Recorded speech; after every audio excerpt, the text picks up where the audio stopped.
my channel. So this video, I will give you some tips and techniques on how to lose weight in 15 days. You want to find out? You watch this video first. Let's go!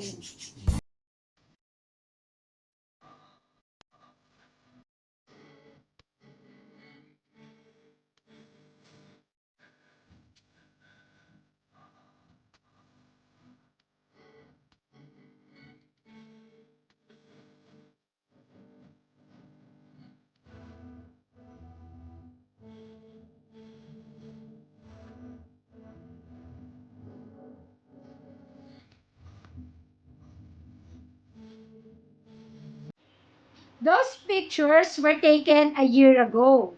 So everything was started when I gave birth to my youngest son. At sa video na yan, nag-gain ako talaga ng weight ng 61 kilos. And then, this time, I will show you some pictures, my recent pictures, na kung saan ginawa ko mga iba't ibang strategies para ako pumayat. Okay? You watch this first.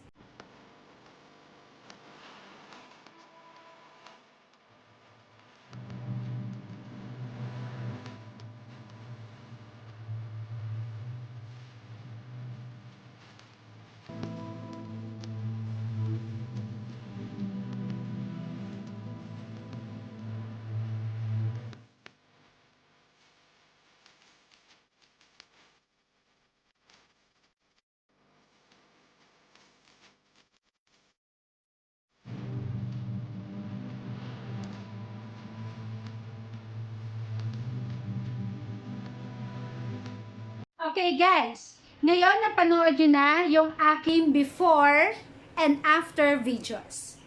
So this time, I will give you some tips and techniques on how to lose weight in 15 days.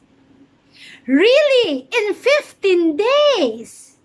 Diba? So, maniwala man kayo o hindi, in 15 days, papayat ka na. So this time, I will give you 5 tips on how to lose weight. Pero ito, it can be effective or not effective. It depends on you. Okay, so number 1 is discipline. So guys, kailangan may disiplina tayo sa ating sarili. Dapat guys, nakafocus tayo at committed tayo. Kung gusto mo talagang pumayat, ikaw lamang ang makakagawa niyan sa sarili mo. And always remember, no cheat day.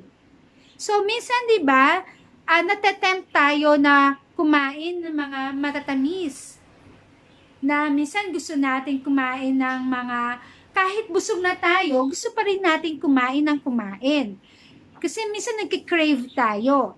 So, yon, isa na rin yun sa mga tips na kailangan mabawasan natin yon. At saka kailangan natin magkaroon ng self-discipline. Konting control sa ating sarili.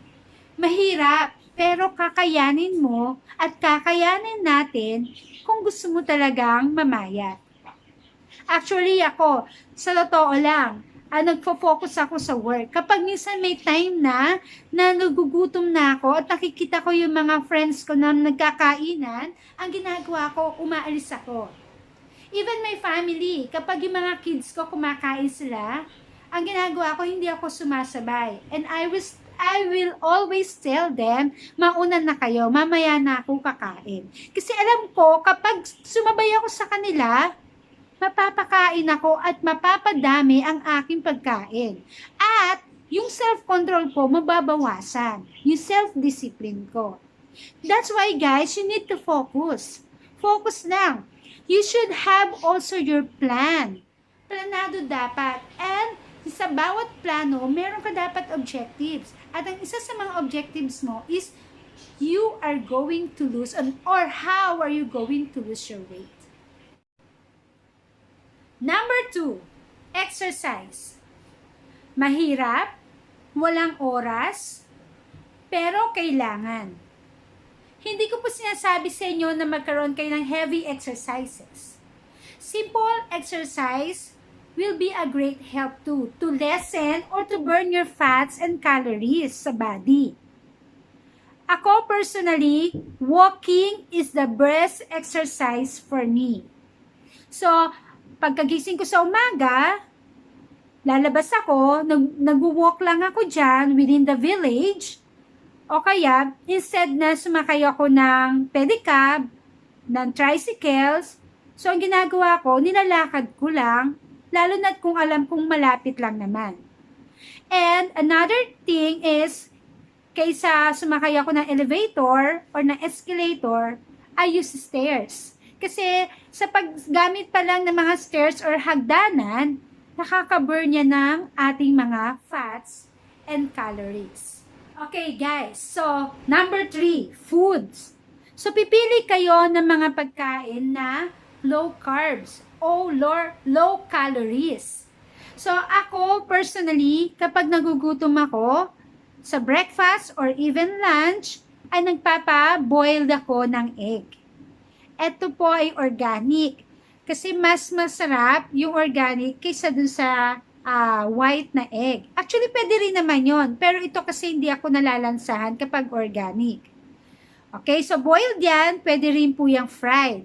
And then minamatch ko to sa lettuce o kaya sa pipino o cucumber kasi sila yung mga foods na less ang carbs at mga low calories. Okay, ngayon guys, ako ay milk lover. Mahilig ako sa mga gatas. So that's why, ito ang iniinom ko. Ito, the best tip ko to sa inyo. Organic unsweetened. Kirkland, yung kanyang brand. So, unsweetened yan, hindi yan nakakataba. So, bakit? Kasi it has calories and 30 lamang. So, saan namin ito mabibili? Mabibili nyo to guys sa mga supermarket. Actually, sa Landers, meron nito. Meron din ito sa SNR. Okay, and then sa mga other supermarkets, if I'm not mistaken, meron rin naman. Okay, so you try this. Napakasarap. Okay, and then next tip na pwede nyo ring gamitin or kainin or inumin sa inyong pagdadiet. Actually, ayoko ng coffee. Kasi napapaitan ako. Hindi ko talaga type ang coffee. So, kaya ang iniinom ko ay lagi ang Lipton green tea. Yan. Kasi ako, green tea lover ako. So, mas prefer kong uminom nitong green tea leaf na to. So, every morning, isang tea bag ang ininom ko. Dinidip ko siya sa water. Kumbaga, binubro ko siya sa hot water. And then, before going to sleep din, umiinom din ako nito. So, masarap to, guys. Actually, ang sabi ng mga anak ko, hindi nila type kasi walang lasa. Kaya ito ay zero rin yata ang calories nito o mababa yung kanyang calories. So, you try this. Okay? So, tatlo na yung foods na binigay ko sa inyo pwede nyong kainin habang ikaw ay nagda-diet. Etong green tea, etong organic unsweetened almond, non-dairy beverage to kasi it has only 30 calories, and then boiled egg. Number 4, water. Guys, we need to drink 8 glasses of water in a day. Instead of buying mga sodas or any artificial drinks, why don't we just drink water? Mura pa and very accessible sa ating bahay. Kasi guys, minsan nakala natin nagugutom tayo. Pero yung pala, uhaw lang pala yon. And as we all know, na ang water, it wash away. It washes the toxics in our body. Okay? So, you try. Let's try to drink before going to sleep, bago ka mag-breakfast, and then yung in-between meals. The best talaga yung water. Okay? Number 5, the best tip ever. No rice. No rice? Yes, guys. No rice for a year. Look at me. Buhay pa naman ako, di ba? Kasi kumakain din naman ho ako. kumakain din ako ng mga ulam at ng mga ibang pagkain na low carbs. Pero hindi mo na ako mapapakain ng rice. So, every time na kumakain ako sa mga fast food, pero ang kinakain ko is fried chicken lang. Kumakain ako sa mga restaurant, pero ang kinakain ko, ulam lang. Nagluluto ako ng pagkain sa bahay, pero ang kinakain ko, ulam lang. Okay, kumakain din naman ako ng mga burger. Sa fast food or any restaurant. So, ang ginagawa ko, yung burger, tinatanggal ko yung kanyang bread. Ang kinakain ko lang doon, yung patty or yung patties, yung mga vegetables, and then yung cheese. So, for me, okay naman yon. And then, sometimes, kumakain din ako ng pasta, pero small amount lang o small serving lang. Kasi, kapag kumakain ako ng mga carbs, masyado na ako nabobloated. Okay, so nabigyan ko na kayo ng 5 tips. Balikan natin ulit. Number 1, discipline. So, no cheat day. Self-control and self-discipline. Konting disiplina lang ang mangyayari. Kapag determinado ka, lahat ay magagawa mo. Number 2, exercise. Simple exercise will help a lot to burn your fats and calories in your body. For me, walking is the best exercise. Number 3, foods. Please choose foods that are low carb and low calories. Number 4, water. Minsan kasi akala natin gutom tayo, pero yun pala, nauuhaw lang tayo. So, please drink 8 glasses of water in a day. Instead of buying or drinking mga sodas or any artificial drinks. And number 5, no rice. Ayan, nabigyan ko na kayo ng 5 tips on how to lose weight. It can be effective or not effective. Depende pa rin po sa inyo yan kung susundin nyo. Always remember, ang pagdadiet ay hindi mag-take effect ng 1 day only, or it won't take for an overnight only. So, it will take time bago makita ang totoong resulta.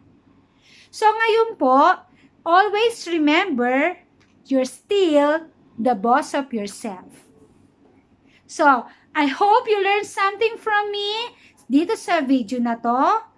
And thank you for watching and see you next time. Bye!